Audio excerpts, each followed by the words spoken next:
নমস্কার বন্ধুরা, আমি প্রতিমার হেসেলে আরও একটি নতুন রেসিপিতে আমি আপনাদের সবাইকে স্বাগত জানাই। পাকা আম আমাদের সবারই খুব পছন্দের একটি ফল, আর এই পাকা আম দিয়ে যদি নিজের হাতে কোনো রেসিপি বানিয়ে নেওয়া যায় তাহলে মন্দ হয় না।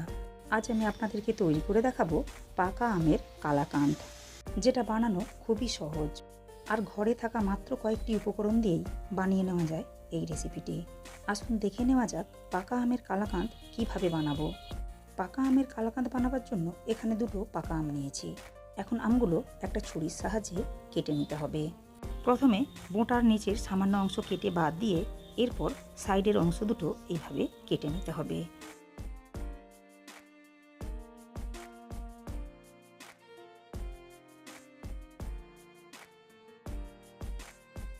দেখুন, দুটো আম কেটে নিয়েছি।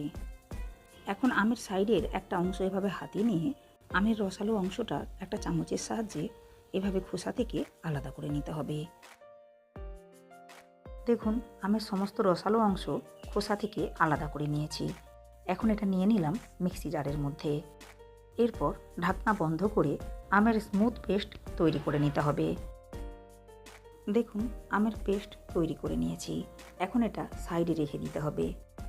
এরপর 1 লিটার পরিমাণ দুধ জাল করে ছানা কাটিয়ে নিয়েছি, আর ছানাটা নিয়ে নিয়েছি একটা পাত্রের মধ্যে। এখন এই ছানা খুব ভালো করে হাত দিয়ে মেখে নিতে হবে। ছানা হাতের সাহায্যে খুবই মসৃণ করে মেখে নিতে হবে। দেখুন, ছানা খুব ভালো মতো মেখে নিয়েছি। এখন এই মেখে নেওয়া ছানার মধ্যে দিয়ে দিলাম 1.25 কাপ পরিমাণ চিনি। এরপর দিয়ে দেব আগে থেকে তৈরি করে নেওয়া আমের পেস্ট। সমস্ত আমের পেস্ট দিয়ে দিতে হবে। এরপর একটা চামচের সাহায্যে সমস্ত উপকরণগুলো খুব ভালো করে মিশিয়ে নিতে হবে। সব উপকরণগুলো খুব ভালো মতো মিশিয়ে নিয়েছি। এখন ঢাকা দিয়ে 10 থেকে 15 মিনিট রেখে দিতে হবে, যাতে করে চিনির দানাগুলো খুব ভালো মতো গলে যেতে পারে। মিষ্টি বানাবার জন্য গ্যাস ওভেনে একটা ফ্রাইং প্যান বসিয়ে দিয়েছি। এরপর প্যানের মধ্যে দিয়ে দিলাম 1 কাপ পরিমাণ চাল করে নেওয়া গরুর দুধ। দুধ খুব ভালো মতো ফুটতে আরম্ভ হলে এরপর এর মধ্যে দিয়ে দেব আগে থেকে তৈরি করে নেওয়া আম ও ছানার মিশ্রণ। এরপর সমস্ত উপকরণগুলো নাড়াচাড়া করে খুব ভালো করে মিশিয়ে নিতে হবে। দেখুন, সমস্ত উপকরণগুলো খুব ভালো মতো মিশিয়ে নিয়েছি। এখন এই মিশ্রণের মধ্যে দিয়ে দেব 10 টাকা দামের 1 প্যাকেট গুঁড়ো দুধ। আবারও সমস্ত উপকরণগুলো নাড়াচাড়া করে খুব ভালো করে মিশিয়ে নিতে হবে। মিডিয়াম ফ্লেমে মিশ্রণটা এভাবে ক্রমাগত নাড়াচাড়া করে নিতে হবে, যতক্ষণ না মিশ্রণটা ঘন হয়ে একটা ডোয়ে পরিণত হয়।